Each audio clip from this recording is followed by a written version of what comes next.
الشيطان الرجيم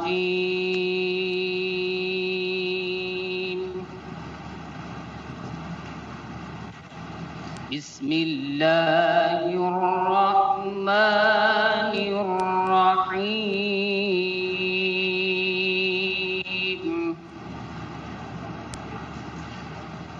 ألم تر أن الله سخر لكم ما في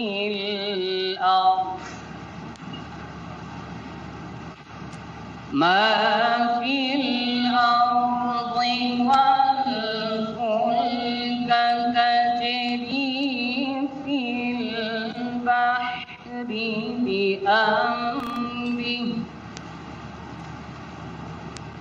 ويمسك السماء أن تقع على الأرض إلا بإذنه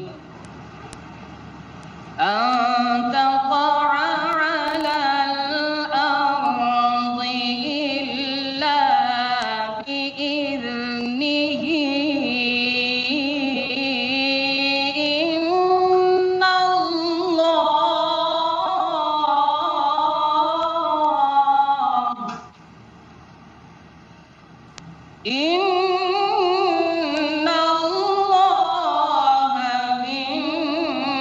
بالناس لرءوف رحيم صدق الله العظيم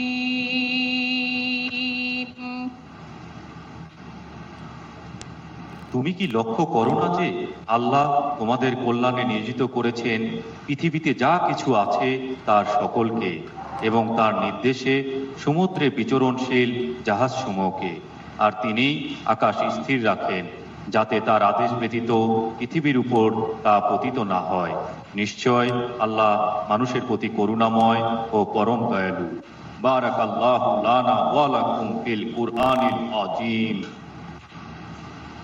সম্মানিত সুধী মণ্ডলী, অমিশান্তব্য বানৌজা সংগ্রামের উপর এখন একটি ভিডিও ক্লিপ প্রদর্শিত হবে।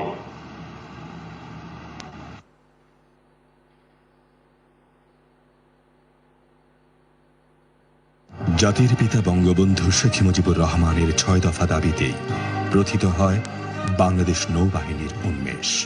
বঙ্গবন্ধুর স্বপ্নে গড়া নৌবাহিনী তাঁরই সুযোগ্য কন্যা দেশনেত্রী শেখ হাসিনার নেতৃত্বে আজ একটি পেশাদার, শক্তিশালী, ত্রিমাত্রিক নৌবাহিনীতে পরিণত হয়েছে, যার ধারাবাহিকতায় নৌবহরে আজ যুক্ত হতে যাচ্ছে অত্যাধুনিক করভেট ক্লাস যুদ্ধজাহাজ সংগ্রাম।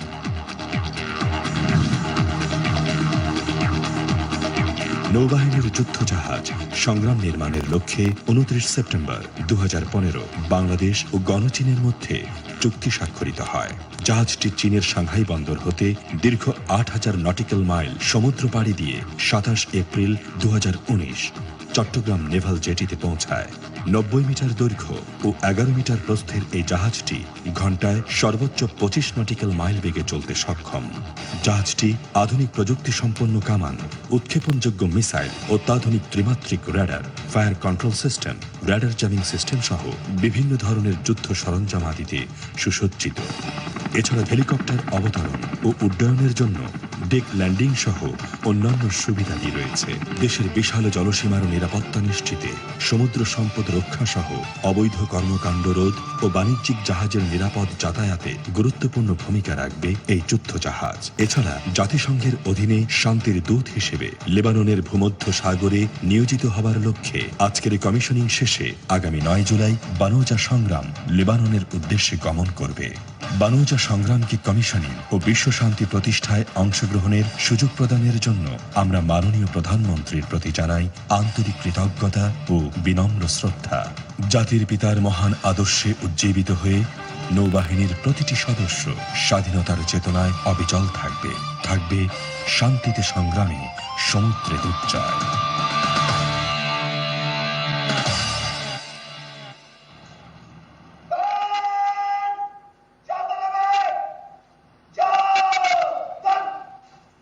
সুধী মণ্ডলী, এখন নৌবাহিনী প্রধানকে বানৌজা সংগ্রামের কমিশনিং ফরমান হস্তান্তরের অনুমতি প্রদান করবেন মাননীয় প্রধানমন্ত্রী শেখ হাসিনা।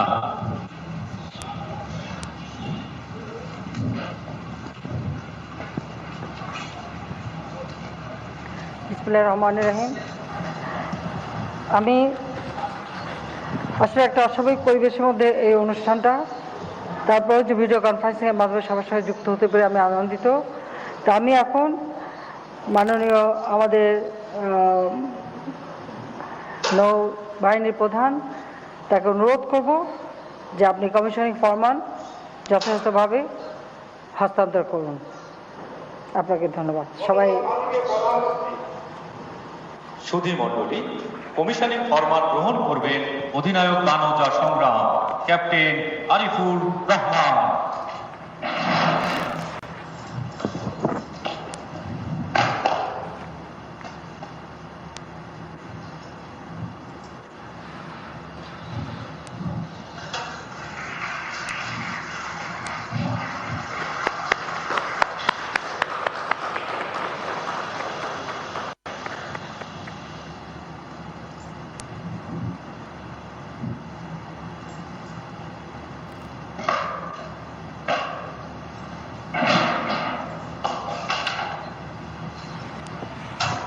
সম্মানিত সুধী মণ্ডলী, এখন নৌবাহিনীর প্রচলিত প্রথা অনুযায়ী জাহাজের কালার্স অনুষ্ঠিত হবে এবং জাহাজের নাম ফলক উন্মোচন, সিট বেল বাজানো ও ড্রেস ওভারঅল করা হবে।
এবারে কমিশনকৃত জাহাজের সফল ও নিরাপদ অগ্রযাত্রার জন্য বিশেষ মোনাজাত পরিচালনা করবেন পেশ ইমাম মাওলানা এস.এম. মাহবুবুর রহমান। اللهم آمين. الحمد لله رب العالمين والصلاة والسلام على رسوله الكريم. ربنا ظلمنا أنفسنا وإن لم تغفر لنا وترحمنا لنكونن من الخاسرين. হে আল্লাহ, আজ মাননীয় প্রধানমন্ত্রী কর্তৃক বানৌজা সংগ্রামের কমিশনকে তুমি বরকতময় করো।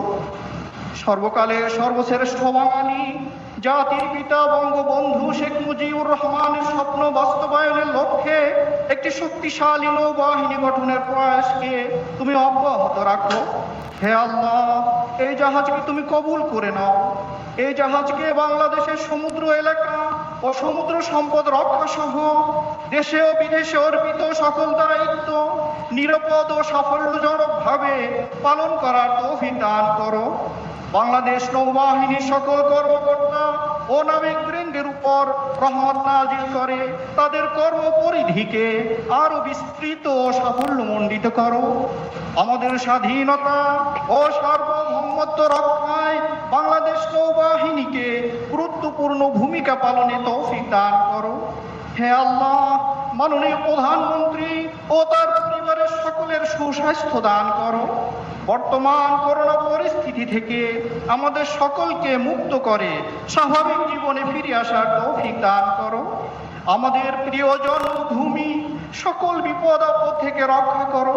জাতির পিতা বঙ্গবন্ধু শেখ মুজিবুর রহমান ও তার পরিবারের শাহাদত বরণকারী সকল সদস্য সহ মহান মুক্তিযুদ্ধে বীর যোদ্ধাদের জান্নাত নসিব করো। সুবহান রাব্বিকা রাব্বিল ইজ্জাতি আম্মা ইয়াসিফুন ওয়া সালামুন আলাল মুরসালিন ওয়াল হামদুলিল্লাহি রাব্বিল আলামিন।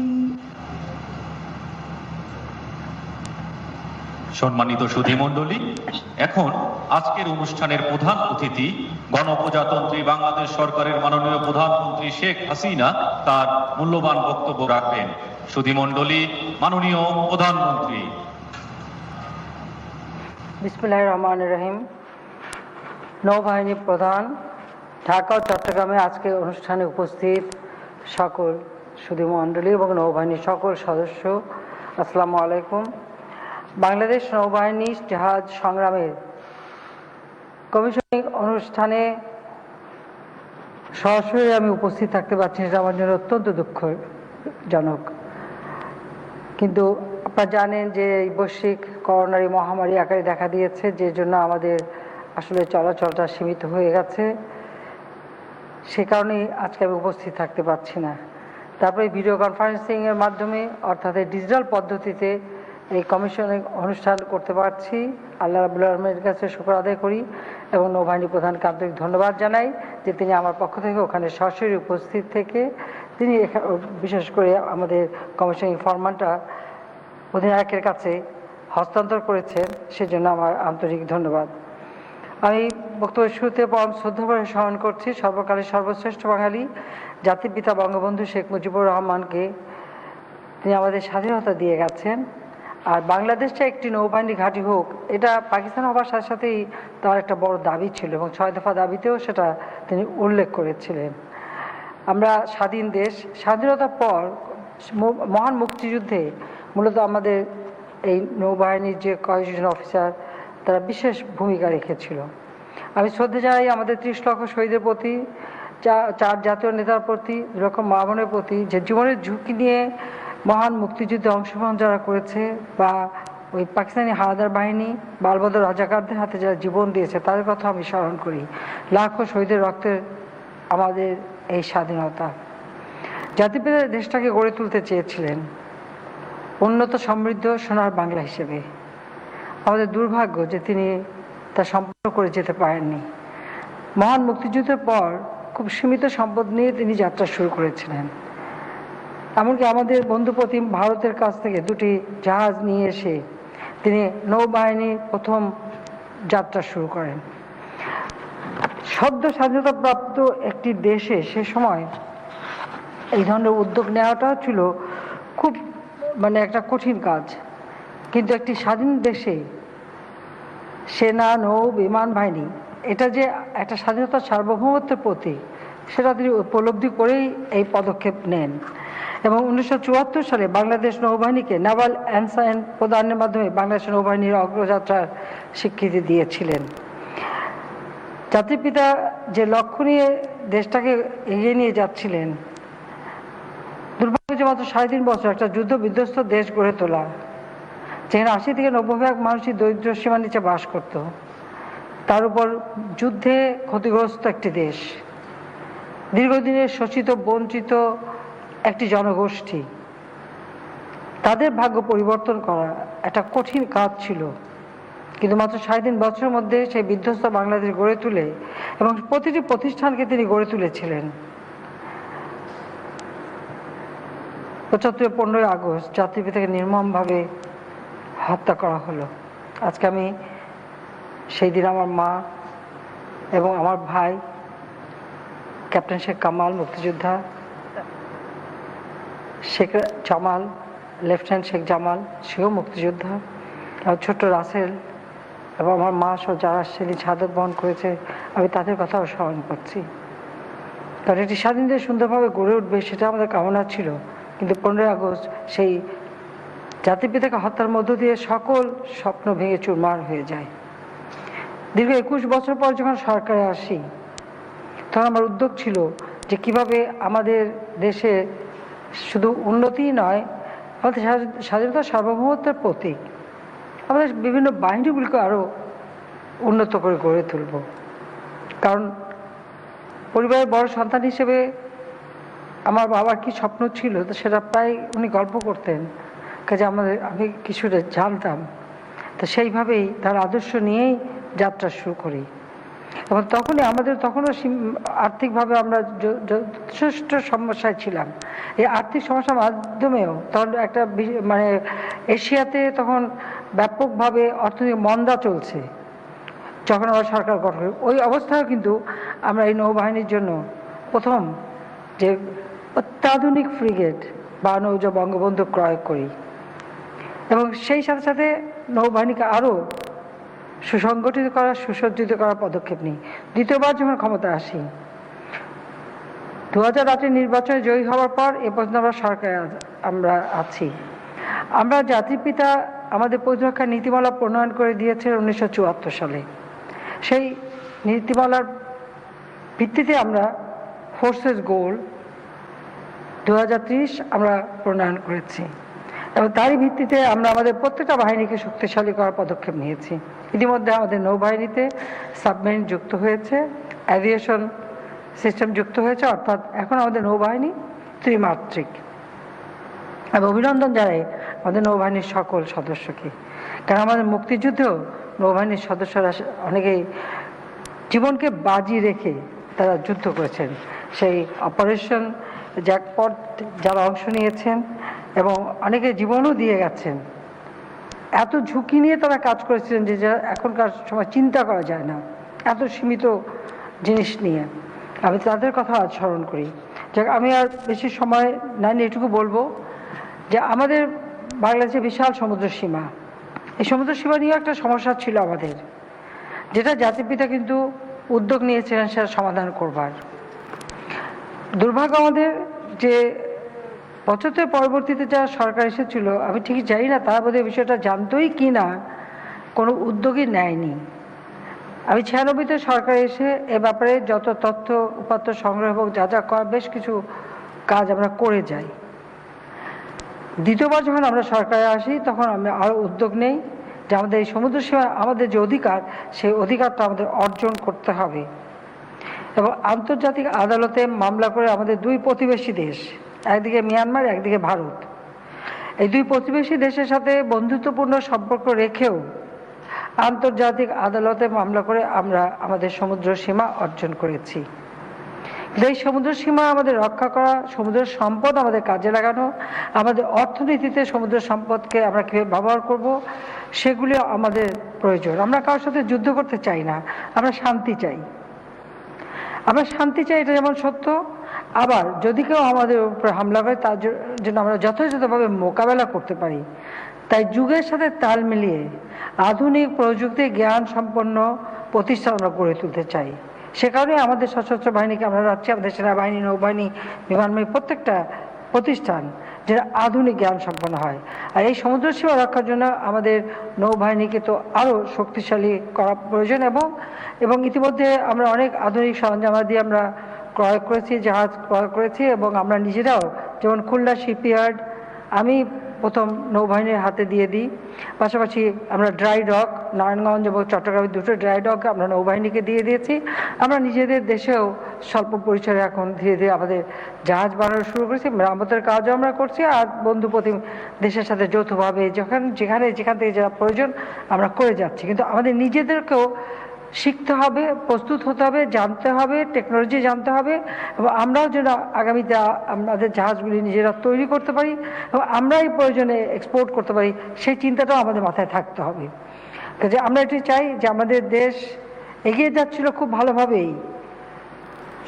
দরিদ্র সীমা যেটা 40 ভাগ ছিল আমরা 20 ভাগে নামিয়ে নিয়েছিলাম।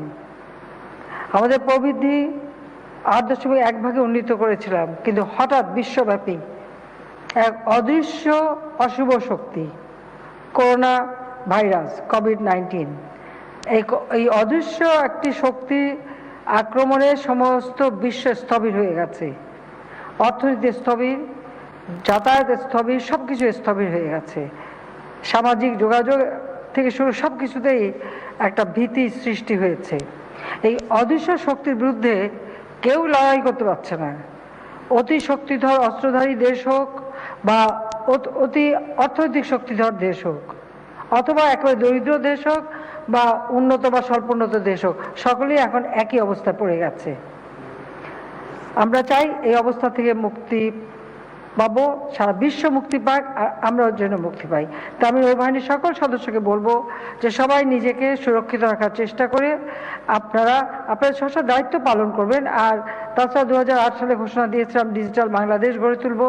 ডিজিটাল বাংলাদেশ গড়ে তুলেছি, কাজে এর মাধ্যমে যে আজকে আমরা চিটাগাং নাজিও যে উদ্বোধন করতে পারলাম বা কমিশনিংয়ে অংশগ্রহণ করতে পারলাম, এটা ডিজিটাল বাংলাদেশ হয়েছে বলেই এটা সম্ভব হয়েছে। তারপর বলবো যে এতে আসলে মন ভরে না, নিজে উপস্থিত থাকাটা এটা একটা আলাদা আনন্দ, সেই আনন্দ থেকে বঞ্চিত হলাম। আশা করি ভবিষ্যতে নিশ্চয়ই আপনাদের সঙ্গে মিলিত হব, ওখানে যাব, আবার দেখা হবে। আমি এটুকুই চাচ্ছি যে আমরা শুধু বাংলাদেশের না, আজকে আমরা আন্তর্জাতিক জাতিসংঘ কর্তৃক শান্তি মিশনেও আমরা যোগ দিচ্ছি, আর এই জাহাজও সেই শান্তি মিশনে যাবে। কাজে আমরা শান্তিতে বিশ্বাস করি, আমি আগেই বলেছি আমরা যুদ্ধ চাই না, শান্তি চাই, যা জাতিপিতা আমাদের শিখিয়েছেন। কাজে আমরা সেই নীতি নিয়েই আমরা চলবো যে সকলের সাথে বন্ধুত্ব, কারোর সাথে বৈরিতা নয়। কাজে যেখানে শান্তি প্রতিষ্ঠা দরকার সেখানে আমাদের ক্ষুদ্র প্রচেষ্টা সবসময় অব্যাহত থাকবে, সে সহযোগিতা আমরা করে যাব। জাতিসংঘ সদস্যভুক্ত দেশ হিসেবে এটা আমাদের কর্তব্য বলে আমরা মনে করি, কাজে সেটাও আমরা করব। তা আমি শুধু এইটুকু বলবো যে করোনা ভাইরাসের সময় সবাই একটু নিজেকে সুরক্ষিত রাখবেন, পরিবারকে সুরক্ষিত রাখবেন, এবং আল্লাহ রাব্বুল আলামিনের কাছে দোয়া করি যে আপনারা সকলে এবং আপনাদের পরিবারের সদস্য সকলেই সুস্থ থাকেন, ভালো থাকেন, এবং এই জাহাজ বাংলাদেশের জন্য সুনাম বয়ে নিয়ে আসবে। বা নৌজা সংগ্রাম, এটা হচ্ছে আমাদের নামটা খুব ভালো হয়েছে, এটা মানে আমাদের দেশে বানৌজা সংগ্রাম করে, যুদ্ধ করে, বিজয় অর্জন করে দেশ স্বাধীন করেছি। কাজে সংগ্রামের পথেই থাকতে হয়। এখন আবার সেই করোনা ভাইরাসের বিরুদ্ধে আমাদের সংগ্রাম করতে হচ্ছে। তো বানৌজা সংগ্রামের সার্বিক সাফল্য আমি কামনা করি, এবং এর সঙ্গে ক্রুরা যারা যাবেন প্রত্যেককে আমার আশীর্বাদ রইল, দোয়া রইল, শুভাশিস রইল। সবাই ভালো থাকেন, সুস্থ থাকেন, এবং আপনাদের যারা আজকে আগামীকাল রওনা হয়ে যাবেন তারা যেন নিরাপদে গন্তব্যস্থলে পৌঁছান এবং সবাই সুস্থ থাকেন, এবং আপনাদের অর্পিত দায়িত্ব সেটা যেন যথাযথভাবে পালন করতে পারেন। কারণ আপনারা লেবাননে যাচ্ছেন, কাজে সেখানে যেতে সময় লাগবে, কারণ এখন আমি জানি যে সাগরের অবস্থা খুব একটা ভালো না, তবুও আপনারা নিরাপদে যাবেন, সেটাই আমি চাই। হয়তো ঝুঁকি নেবার দরকার নেই, কাজে যেখানে যতটুকু নিজেকে সুরক্ষিত রাখা দরকার সেইভাবে ব্যবস্থা নিয়ে আপনাদের উপর অর্পিত দায়িত্ব পালন করবেন, এবং ইনশাআল্লাহ আপনারা সফল হবেন। বা নৌজা সংগ্রামে আমি সাফল্য কামনা করি, এবং এই কমিশনিং অনুষ্ঠানে সকলে উপস্থিত থাকার জন্য সবাইকে আন্তরিক ধন্যবাদ জানাই। এবং ইনশাআল্লাহ এই করোনা ভাইরাসের হাত থেকে বাংলাদেশ একদিন মুক্তি পাবে, সারা বিশ্ব মুক্তি পাবে, আবার মানুষ স্বাভাবিক জীবনে ফিরে আসবে সেই কামনা করে, এবং নৌবাহিনীর অগ্রযাত্রা অব্যাহত থাকুক, আপনাদের সকলের জীবন সুন্দর হোক, সফল হোক, সেই কামনা করে আমার বক্তব্য শেষ করছি। জয় বাংলা, জয় বঙ্গবন্ধু, বাংলাদেশ চিরজীবী হোক। ধন্যবাদ।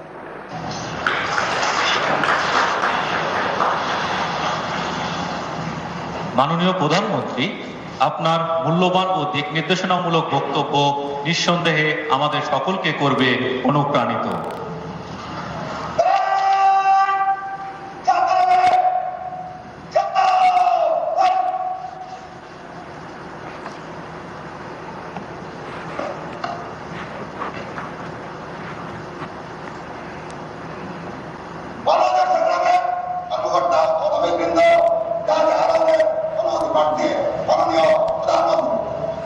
যে আমি জাহাজে আরোহণের জন্য অনুমতি প্রদান করছি।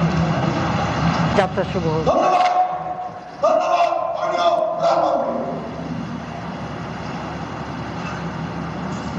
সুধীবৃন্দ, প্রথাগতভাবে এরই মাধ্যমে শেষ হলো বানরদা সংগ্রাম জাহাজের কমিশনিং অনুষ্ঠান। শত ব্যস্ততার মাঝে আমাদের সাথে সংযুক্ত থেকে বানরদা সংগ্রামকে কমিশনের মাধ্যমে সকলকে অনুপ্রাণিত করার জন্য নৌবাহিনী প্রধান এবং নৌবাহিনীর প্রতিটি সদস্যর পক্ষ থেকে মাননীয় প্রধানমন্ত্রীকে জানাই আন্তরিক ধন্যবাদ ও কৃতজ্ঞতা। ধন্যবাদ মাননীয় প্রধানমন্ত্রী।